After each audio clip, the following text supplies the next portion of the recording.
तर का मित्रांनो, तर आज चाललो आपण सायकलनं कॅन घेऊन दूध आणायला. तर आपण निघालो सायकलवर बसून सनी दूध आणायला. आणि मग आपल्याला दिसले वर्कर काम करताना, जे पाईपलाईन नवीन टाकत आहे, जुनीवाली काढत आहे. आणि मग आपल्या सायकलचं हँडल झालं थोडंसं हेकडं तेकडं, तर मग चाललो आपण पैदल.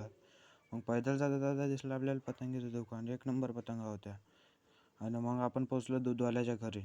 दूधवाल्याच्या म्हणे का बा समरून नाही मागवणे म्हणे. मग गेलो आपण सामटेतून त्याच्या घरी. मग त्याला दिली आपण कॅन दिली. मग काका म्हटलं आणा म्हटलं दूध लवकर. तर थांब म्हणे बात्त संध म्हणे. मग आणलं त्यानं दूध. आणि मग निघालो आपण घराच्या रस्त्यानं, त्याच सामटेतून जिकडून आलो तिकडे. आणि मग दिसला आपल्याला नाला. तो नाला पण बेकार होता. पहिले हे कॅनल होतं, पण आता नाला झाला बेकार. आणि मग दिसला ह्या तुमचा सोबती, जो शेअर लिस्टच्या दुसऱ्या नंबरचा आहे, त्याला टॅग कर जा.